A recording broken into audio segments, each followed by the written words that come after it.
Why does it have to be quick? Why does it have to be easy? Why do you think life is all quick and easy? Why can't it be hard and difficult? Why can't you suffer? Because suffering is what gives it value. If everyone had a six-pack and it was quick and easy, then it wouldn't be valuable, would it? If everyone walked around with a six-pack and they got it easily, then no one would give a shit. The whole point is that it's difficult to get. Value is linked to difficulty. If you want something that is valuable, you need something which is difficult to obtain.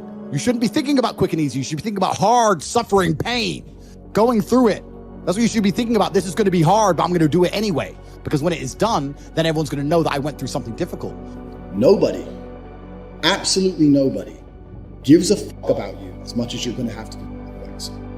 Nobody cares about you as much as they need to care to fix your life. But nobody is going to come to your bed, drag you out of bed, drag you to a job, force you to work hard. You are never going to have any of the things you want if you do not get them yourself. The only person who's going to make me happy and live a life that I want to live is me. Nobody's going to do it for me. I was a 4-time kickboxing world champion. For 12 years, I trained 5 hours a day, 6 days a week. And I was motivated to train probably about 25% of the time. The rest of the time I went because I am disciplined. People say, Tate, what motivates you? And I find that I think that's a stupid question. If I wake up and I'm unhappy, I will do the exact same things as if I am happy. I will go to the gym the same. I will work the same. How I feel has no impact on how I live my life. We're grown-ups, we have responsibilities, and we have problems and we have pressure, and you don't necessarily have to be happy to perform, and happiness will come at the end of the performance anyway. But if your number one goal as a man, if your number one mission in life is just to be happy, that's going to be an extremely vaporous existence. You're not going to be a man of substance. Your ability to deal with stress, the amount of stress you can deal with as an individual, is directly correlated to your success level. If you can deal with stress all day, you're going to be successful. If you collapse under stress, you're not going to be successful. There's no way to the top without stress involved. But there is a massive correlation between success in life and stress tolerance. The more stress you can tolerate, the better your life's going to be.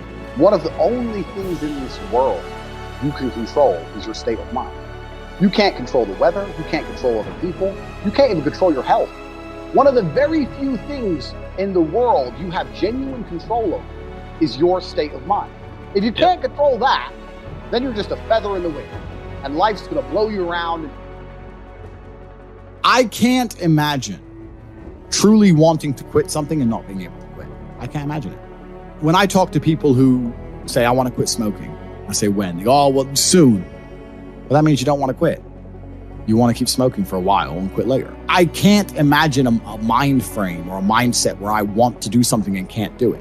It's almost difficult for me to answer that question, because if you have that kind of mind, if your mind is so fundamentally broken that you cannot do with your own mind what you want to do, then you're just, right? Life is hierarchical. There's always going to be kings and there's always going to be peasants.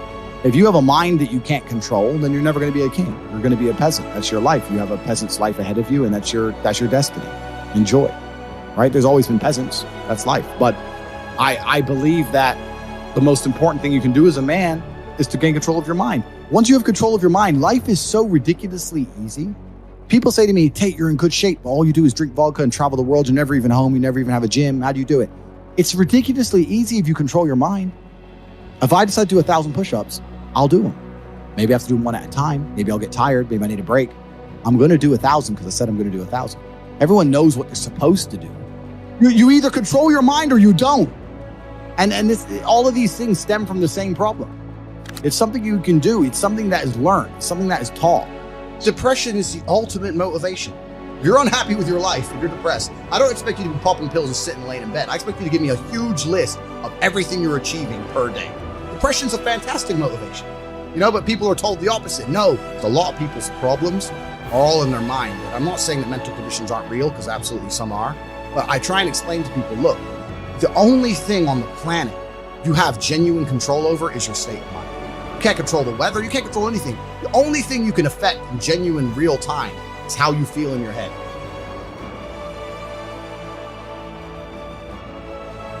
How you view the world absolutely and utterly shapes how you react to the world, how you act in the world, how people view you. It's all down to how you view things. You have to believe you're a fucking man, and you have to believe you can achieve anything. I'm not saying you can achieve anything easily. I'm not saying it's not going to take a whole bunch of work. I'm not saying it's going to happen quickly. But you have to believe you can achieve anything.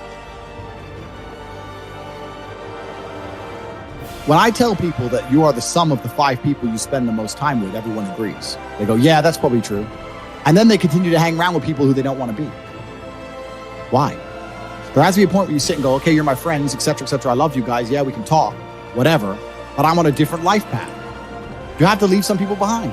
If you were to come hang around with me and my crew, you would be self-conscious. And that self-consciousness would motivate you, or they would certainly instill the discipline required for you to change. You don't feel self-conscious amongst your peers. That's why you don't change. When I was broke, I couldn't sleep. And I say that, people laugh. I'm not joking. When I wanted money, like fucking I needed air. People say to me, I want to be rich. And I say, okay, well, I want to be able to ice skate. But I don't want to be able to ice skate enough to go learn how to ice skate because I can't be bothered. I mean, surely if I could click my fingers and be a figure skater, I'd click my fingers. Who wouldn't? But I don't want to actually go train because I don't want it enough. And this is the exact point with money. Everyone wants money put on their lap. If you truly wanted money, you wouldn't be able to sleep until you fucking had it. And this is the point. Because when I had nothing, I couldn't be distracted. You couldn't distract me from what I wanted. Life when you're young is a completely different experience to life when you're older. When you're older, your life quality seriously decreases, massively. So you have about 10 to 15, maybe 20 years to find a way to get rich and enjoy being rich. You got to put it all together and you got to do it quick. You have to start saying, I want to take money. Because that's how you have to think. You don't make it, you take it. So you have to start talking that way. You got to take money. Is that money isn't real. Money is like water. Money never stays still. If you can find and identify a place where money is moving, if you can find a place where money is moving and stand in the way, then the money is vulnerable. The problem is with the people out here, everyone has a dream, but not many people have a plan. A good plan today is better than a perfect plan tomorrow. You got to do something. You got to do something fast. Yeah. You're just sitting around talking about it and hoping for things to get better. I don't think living in a dream is going to help you anyway. I think you need to be sitting here panicking at the fact that you don't have enough. You need to be concerned and worried and sad. And you need to do something about it today. Because that's how I started my first business that made me $1 million. I sat in my room, pissed off, and I came up with the idea.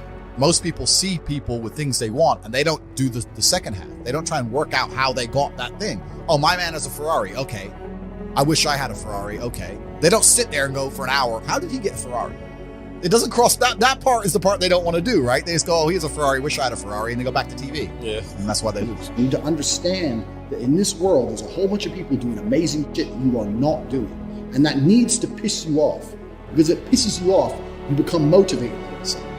You need to be annoyed, and I'm telling you to be angry. Anger is a fantastic force. You take that anger and you direct it in the correct direction.